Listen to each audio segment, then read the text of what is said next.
Hello there, Drew Hanish of Whiskey Lore, and it is time for another tasting video. And today, going to Scotland and tasting an Islay single malt. And one that's going to be very hard for you to find now because I think they've pretty much stopped production of this particular series of whiskeys. But of all of the whiskeys that Diageo came out with for Game of Thrones, this is the best one that I tasted. And I found out about this. I thought the whole thing was kind of a gimmick, actually, when I first heard about it. And I thought, well, they're probably not putting their best whiskeys into this collection. But then I was at the Bowmore Hotel on Islay and was asking for some recommendations and was shocked to see that this was the first thing they pulled out and said, you really should try this. This is an excellent whiskey. So I tried it.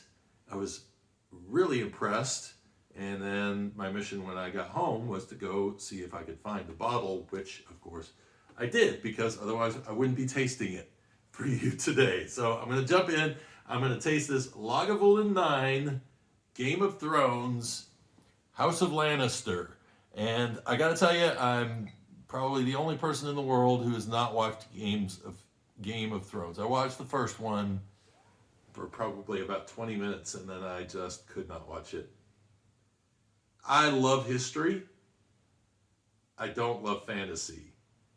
I know that makes me bizarre, but I always feel like I need to learn something when I'm watching something, even if it's something like Braveheart, and it's not really completely based in fact. At least there's not magical dragons flying out from behind Robert the Bruce. I mean, that's my thing. It just makes it really hard for me to watch. So anyway, I have not seen Game of Thrones, and I have been told by everybody, and you can tell me in the comments that I'm crazy and that it's the greatest show that was ever made, except for the last season, so I understand. But I maybe someday I will be in the mood to binge something and I'll run across it and do it, but nope, I have not done that one yet. But I have tasted a few of their whiskeys, and like I say, this is one that I really enjoy. And before I get into this tasting, I want to say a big shout out to Dean Hansen, who is one of our Whiskey Lore Society members and has been for quite some time, and I really appreciate your support at Whiskey Lore Patreon, which is patreon.com/whiskey-lore, and cheers to you. All right, let's roll into this. Ex-bourbon, 46% alcohol. I actually did a blind on this.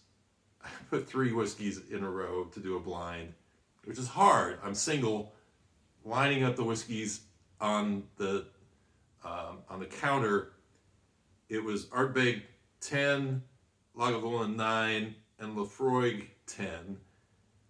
And I had to blindfold because you just look at Ardbeg and you automatically know which one it is because it is so light in color compared to the other two. And as you'll see by this, I bring up my monkey shoulder, which is a colored whiskey. They are fairly similar in color, and that means that this does have colorant in it. It's a Diageo thing. They sell worldwide, so they're going to add color because they think people are going to appreciate the whiskey more because it looks like it's close to bourbon, or what you might think that a Scotch whiskey should look like. So be nice to know what this tastes like without, and I'm guessing there is chill filtering too. So, without those, what would the experience be like? Now, what's amazing about these 3 different whiskeys is that the Ardbeg, the Laphroaig, and LAGAVULIN, is they're all within 3 miles of each other. But the character of each is so different. They are all smoky peaty, but they all kind of have their own personality. LAGAVULIN is right in between, and I think regular LAGAVULIN 8 to me is a little young, just a little young, and an aggressive whiskey.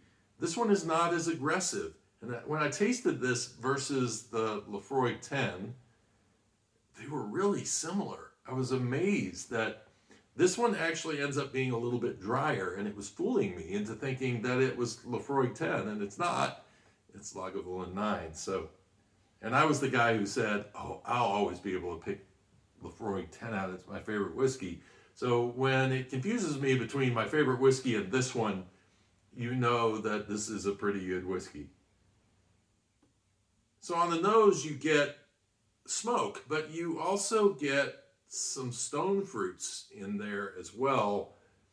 And the first time I put my nose to it, I almost was getting like a banana note to it. There's a saltiness, brininess, but that fruit kind of comes through that smoke. It's I get pear in there as well.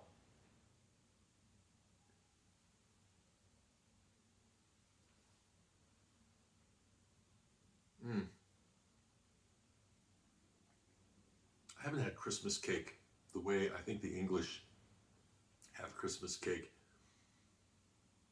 It's not like fruit cake is here. There's a graininess. There's raisins. You get a little bit of a nuttiness to it. It's really nice, subtle smoke through there. Not as subtle as something like a Johnny Walker Black or something like that. I mean, you know the smoke is there, but it's not something that's overpowering you. It just rests in there nicely. I'm getting a little Necco candy in there as well as it's going into the finish with more smoke. And that smoke is, again, just nicely lingering there. It's kind of a matchstick smoke to me, I guess would be the best way to describe it. Sometimes PD smoke can be very barbecue heavy. This to me isn't quite there. Maybe it's a slight smoky ham that I'm getting there, but that's as close to a smoked meat as I can really pull out of it. And the grain kind of comes through on the finish. It's just a nice, long, even finish, nice mouthfeel to it.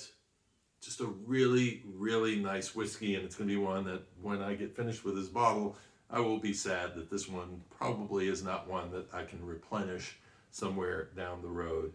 Lagavulin 9, I am a fan. Nice stuff. Very good. And until next time, by the way, subscribe and like if you enjoyed the video. And until next time, cheers and Slanjava.